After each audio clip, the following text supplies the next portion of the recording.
Hello student, अगले video में हमने जाना कोशिका भित्ति क्या है, कोशिका झिल्ली क्या है और जीव दर्द क्या है। इस वीडियो में हम जानेंगे कोशिकांग क्या है।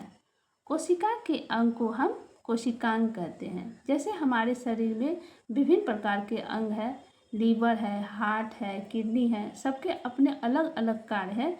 बिल्कुल उसी प्रकार सेल के अंदर भी बहुत सारे अंग होते हैं, जैसे माइटोकॉन्ड्रिया, गाल्गी इकाई, राइबोसोम, चिकनी अंतःपर्दवी जालिका, लाइसोसोम, सेंट्रोसोम और इन सब का अलग अलग कार्य है।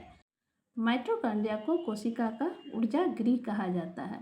गाल्गी इकाई परिवहन का कार्य करता है और राइबोसोम क्या करता है? राइबोसोम प्रोटीन का संश्लेषण करता है। और लाइसोसोम को आत्महत्या की थैली कहते हैं। जब कोशिका के अंग कार्य करना बंद करते हैं तो लाइसोसोम फट जाता है और कोशिका का अंत हो जाता है। सेंट्रोसोम कोशिका के विभाजन में मदद करता है। सेंट्रोसोम के वजह से ही कोशिका का विभाजन होता है। चिकनी अंतःपर्दवी जालिका दो भाग में होते हैं। एक भाग दानेदार होती है और एक भाग चिकनी होती है। जो दानेदार भाग होती है उसमें राइबोसोम पाया जाता है। यही राइबोसोम प्रोटीन का संश्लेषण करता है। और जो चिकना भाग होता है उसमें वसा पाया जाता है। और कोशिका के केंद्र में केंद्रक पाई जाती है जो सेल का नियंत्रण करता है। अंतःपर्दवी जालिका एंडोप्लाज्मिक रेटिकुलम, यह केंद्रक की झिल्ली से कोशिका की झिल्ली तक सटा रहता है।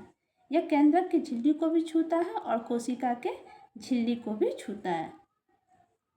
यह जंतु कोशिका में भी पाया जाता है और पादप कोशिका में भी पाया जाता है।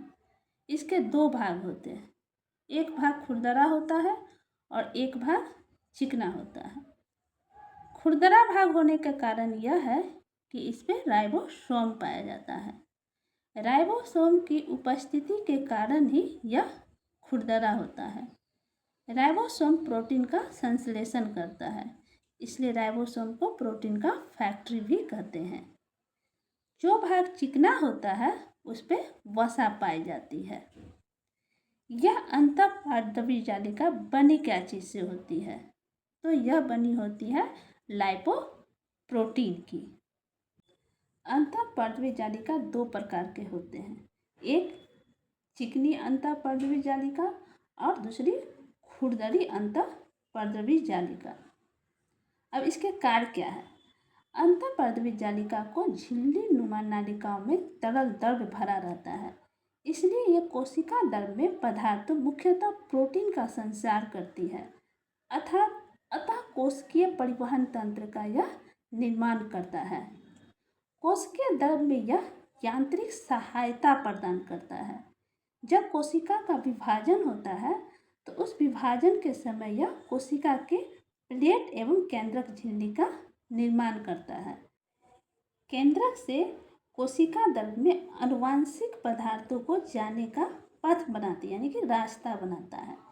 इसके कारण ही कोशिका के सतही क्षेत्र काफ़ी बढ़ जाता है।